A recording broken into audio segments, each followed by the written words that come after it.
দুদিন আগেই প্রয়োজনীয় কিছু নিতে এসে এই অফারটা দেখে গেছিলাম, buy one get one offer চলছে আজকে, তাই একদম ঝুলি ভরে নিয়ে যাবো যা যা প্রয়োজন।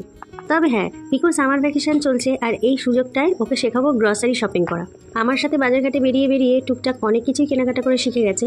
এখন শিখছে কিভাবে জিনিসপত্র কিনে তার এক্সপায়ারি ডেট, তার পেছনের ইনগ্রিডিয়েন্টসগুলো দেখে কিনতে হয়। এই কাজটা বেশ কিছুদিন আগে থেকেই শিখেছে। যবে থেকে স্কুলের ক্যান্টিন থেকে নিজে খাবার কিনে খাওয়া শিখেছে তবে থেকেই শিখিয়ে দিয়েছিলাম সমস্ত কিছু দেখে তবে কিনতে। স্মার্ট পয়েন্টে প্রত্যেকটা জিনিসের সেকশন যেহেতু আলাদা, পিকুকে একটু বুঝিয়ে দিলে সেখান থেকে খুঁজে খুঁজে ঠিক আমার হাতে লিস্ট ওয়াইজ জিনিসও কালেক্ট করে নিচ্ছে। বাজারঘাট আমি যেহেতু খুব একটা বেশি করি না, ফলে আমার ছেলেরও তো সেইভাবে অভ্যাস নেই। আস্তে আস্তে শিখছে। ও আমি দুজনেই বেশ সময় নিয়ে ধীরে সুস্থে ঘুরে ঘুরে টুকটাক কেনাকাটা করছি। গুড়ের পাউডার নেওয়ার জন্য এখানটাতে বেশ অনেকটা সময় ধরে খুঁজলাম, কিন্তু স্টক আউট। আসলে মাসের শেষে এই সমস্ত জিনিসগুলো খুব একটা পাওয়া যায় না। ছন্ন ছাড়া হিসেবপত্র একটু পরে দেখছি।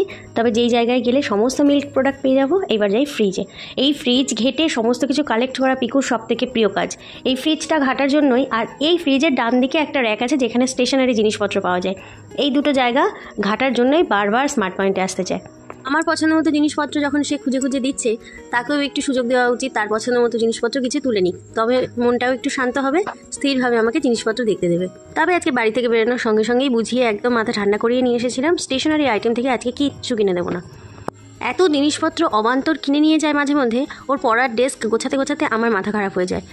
কেনাকাটা করে দুটো ব্যাগে আলাদা আলাদা করে জিনিসপত্র নিয়ে এসেছি।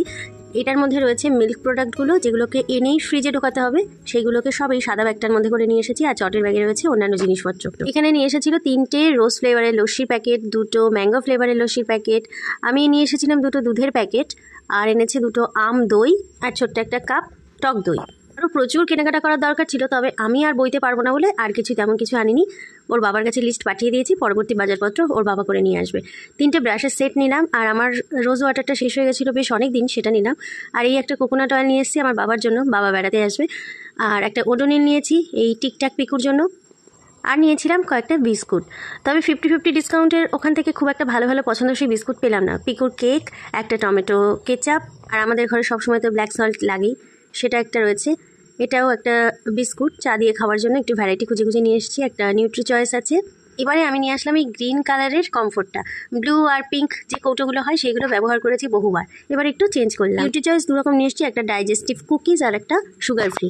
আর নিয়ে এসেছিলাম রোস্টেড সিমুই, 1 প্যাকেট মেরি গোল্ড, আর নিয়ে এসেছিলাম সানফ্লাওয়ার অয়েল, আর এটা রয়েছে ওই আলু ভাজা। বাই ওয়ান গেট ওয়ানের সেকশন থেকে একটা জিনিসই নিয়েছি, সেটা হলো এই চাউমিনটা। ওখান থেকে আগের দিন পিকুর জন্য কর্নফ্লেক্স এনেছিলাম, তবে আদার্স আর কিছু পছন্দ হলো না ঠিকঠাক। একটা জিরে গুঁড়োর পাউডার, আর রয়েছে কনডেন্স মিল্ক। এইটুকু ব্যাগপত্র সামলিয়ে বাজারঘাট করে ছেলেকে নিয়ে আমি বাড়ি আসতে পেরেছি।